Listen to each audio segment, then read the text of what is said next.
Yo, I would like to talk about the artist visa. So a lot of people ask me how to get the artist visa and how to basically move to New York. So it's actually not that complicated. So I want to say in advance that you can totally do that and don't worry. After school, I did the artist visa, which is basically the O-1 visa. The O-1 visa is a visa not just for musicians, a visa for extraordinary abilities. I think a lot of musicians do that, and that's why a lot of people call it the artist visa. But it's open to any field of expertise. What I'm gonna do is just talk and share a little bit from my experience and how I did that in order to help you guys. I did not hire a lawyer for that process. I did it myself, and it's not that complicated. There are a few things that you need to know, and but except that, it's just some hard work and you're all set. The form that has more legal information is called okay, I-129. This form is, you just need to fill it correctly, and what I can do is if someone is interested, I can send them the PDF of what I did. Next document that has, again, legal information that is a bit tricky to know without checking out other people's work is the cover letter. Again, both with the O-1 and the green card, you have to have a cover letter which has some kind of legal text. I can make a PDF and send it alongside with other information to whoever is interested. I'm gonna go over the basic table of content, the way I did the O-1 visa. Again, I am not a lawyer, and I'm just giving you guys advice and showing the work that I did, and you can use it or not. It's up to you. I'm just sharing what I did, but again, I encourage you guys to talk with other people, check the USCIS website, or consult with a lawyer. So the table of content, I'll share that as well with you guys. So in the table of content, there are a few things that you need to have. I'll just go over them one by one. So the first one, documents. You need a copy of your passport, social security, and work authorization cards. You need to have a copy of your current visa. 2, biography and resume. Have an updated bio and resume. Section 3, employment agreements and consultation letter. This section shows you will have work in the US after you get the visa, which is basically a work visa, and you basically are not a parasite and you're gonna make money. You're gonna ask people that are based in the US that have some kind of a profile as a musician, as an artist, as a label, in something that is connected to what you're trying to do, and you need to have them sign the work letter.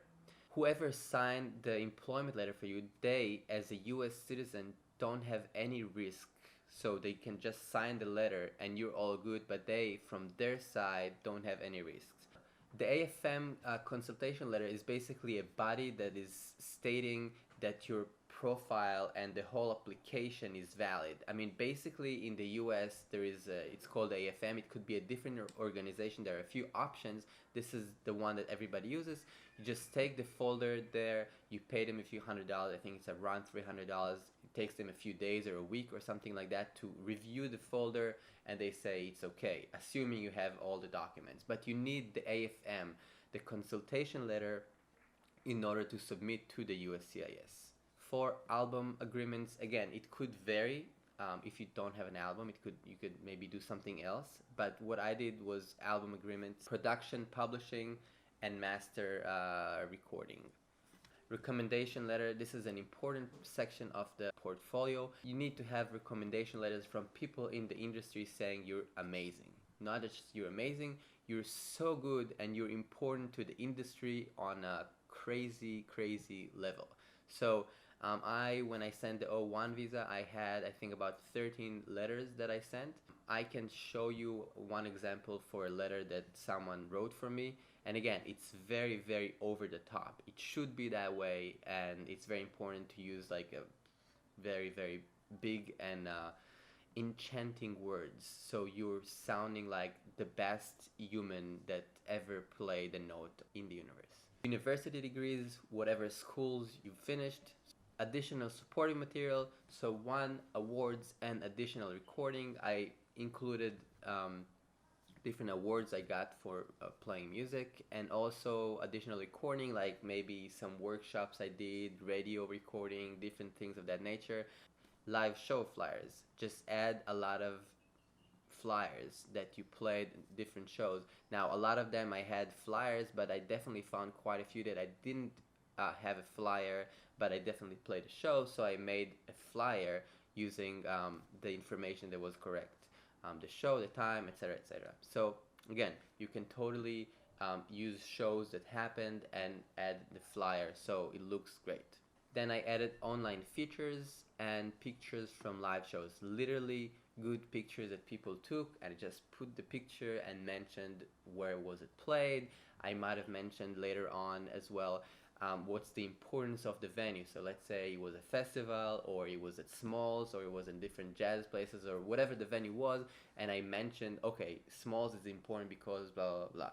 You know, this festival is an important festival because so and so and so. Then I added just random photos, again, connected to music, in festivals, recording, mastering, whatever it is, you know, just pictures that look cool, looks good, and it's adding, you know, that's just like people see that you're doing what it is that you're doing. Then I added original compositions. Someone told me, gave me this advice to basically just add some charts.